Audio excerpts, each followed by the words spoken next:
I am Donna from the Masquerade. I'm a certified instructor with QuiltWorks, and I have a really quick tip today for those very small units that only have 2 pieces in them. And I'm going to show you how to do it. I have a unit here, and it only has 2 sections on it, section 1 and section 2. And what we normally do is glue section 1 behind section 1 on our paper. Then we fold the paper, we trim away the excess using our add a quarter ruler, and then we line up the second piece. Well, there's a quick way to do it here. You're going to take your 2 sections. I have my section 2 right here.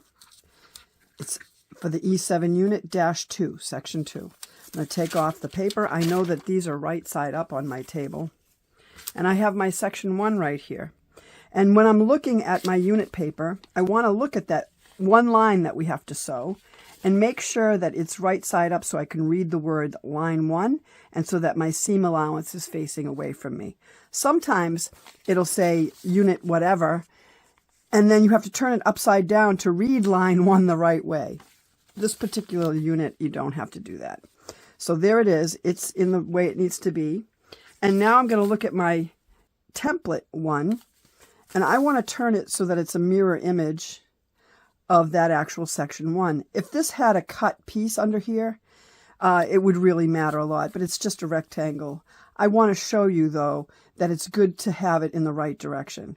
Now, the reason why it's a mirror image, it's to remind us that you have to flip it over so that the wrong side is facing up, because the wrong side of the fabric is going to touch the wrong side of the paper. So that's oriented the right way. And now we know our sew side is always facing away from us on the table, so we can take our section 1 and put it on top of our section 2. I have 2 of them here, and I only need 1, so I'm going to take 1 and put it aside. Here's my section 1. I'm going to put it on top of section 2.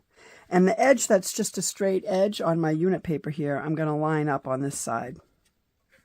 Now I've got them lined up with the raw edges even. I'm actually going to let a little bit of that lighter color stick out because I don't want any shadowing when I go to press this when I'm all done. And now the paper gets put on top of that so that section 1 is behind section 1 on the paper. Now you can use repositionable glue just behind that section 1 on the paper to help it stick where it needs to stick. And you can see that the paper is not as wide as the actual unit pieces. So when you lay this down, you can lay it down so that the raw edges of the fabric are making it just up to the dotted line, which is the seam allowance line on the paper. And I can make sure it's that way on both sides. It's big enough that if it goes a little bit past that dotted line, that's fine too. If you have a light table, this can be done on a light table. I happen to have a Sew Steady table on my machine, and I have an LED stick light under here. And so I can put down my 2 pieces of fabric. There's my section 2. There's my section 1 right on top of it. I'm going to make that raw edge match up with just a little bit of that lighter color peeking out. And now I can take my unit paper and I can lay it down on here. And I can lay it down so that my raw edge of the fabric makes it up to the dotted seam allowance line on the paper. And I'm not using any glue. I've just lined it up. I have fabric going past one end and fabric going past the other. I can slide this right under the foot of my machine and just sew on that line 1 with a short stitch length. If you move your light stick so it's under where you're working, you can make sure that you're staying aligned the whole time you're sewing. And that's my quick tip. Now all you have to do is lay it down, paper side down, open it up, and press it. And that unit is completely pieced. It just needs to be trimmed on the outside all the way around.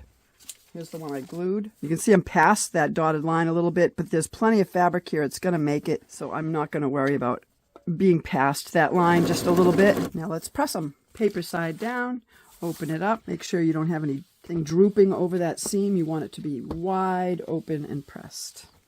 So with or without glue, with or without a light table, that's an easy, quick way to do a 2-piece unit.